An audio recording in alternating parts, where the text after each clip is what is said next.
Kita ke informasi selanjutnya, pemirsa. Sejumlah isu dan hoax menyerang calon presiden petahana Joko Widodo, seperti soal tenaga kerja asing asal Tiongkok, Jokowi komunis, dan kriminalisasi ulama. Isu-isu itu terus berkembang dan merugikan jelang Pilpres 2019. Selama masa pemilihan presiden 2019, calon presiden petahana Joko Widodo diserang sejumlah isu, diantaranya isu Jokowi komunis, kriminalisasi ulama, dan isu tenaga kerja asing. Agung Gumelar, anggota One Team Press 2019, menyebut isu tersebut merugikan Jokowi dan juga masyarakat umum. Seperti isu kriminalisasi ulama sangat berpotensi memecah belah persatuan Indonesia.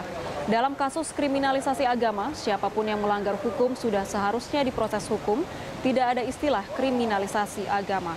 Sementara itu, isu yang menyebut Jokowi PKI sangat tidak masuk akal. Saat masa PKI, Jokowi masih berusia 4 tahun. Semakin maraknya isu dan hoax itu, Jokowi dan jajarannya merasa perlu meluruskan karena merugikan Jokowi secara pribadi dan juga membahayakan persatuan bangsa.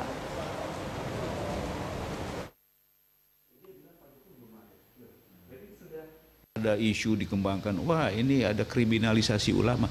Begini ya, coba tolong disimak dengan jernih ya, bahwa kita ini negara hukum. Ya. Artinya apa? Hukum itu adalah sesuatu yang harus kita implementasikan.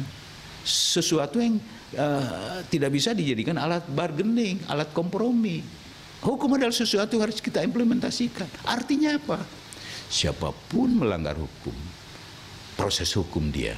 Apakah dia tukang beca, apakah dia pelajar, apakah dia mahasiswa, apakah dia wali kota, apakah bupati, apakah gubernur, ya, apakah menteri, apakah purnawirawan, jenderal purnawirawan, ya, apakah haji dia, apakah ulama dia, apakah habib dia, apakah pendeta dia, apakah biksu dia.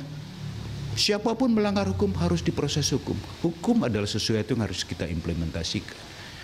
Begini ya, upah buruh di Cina itu jauh lebih besar daripada upah buruh di Indonesia. Ya. Jadi tidak ada tenaga kerja asing Cina ya, yang bekerja di Indonesia untuk mencari hidup. Katakanlah jadi pelayan toko, jadi pelayan rumah tangga, tidak ada. Tenaga kerja asing Cina yang bekerja di Indonesia adalah mereka yang bekerja di proyek-proyek yang dimenangkan oleh Cina. Marwali, Pangkalan Susu, dan sebagainya. Ya.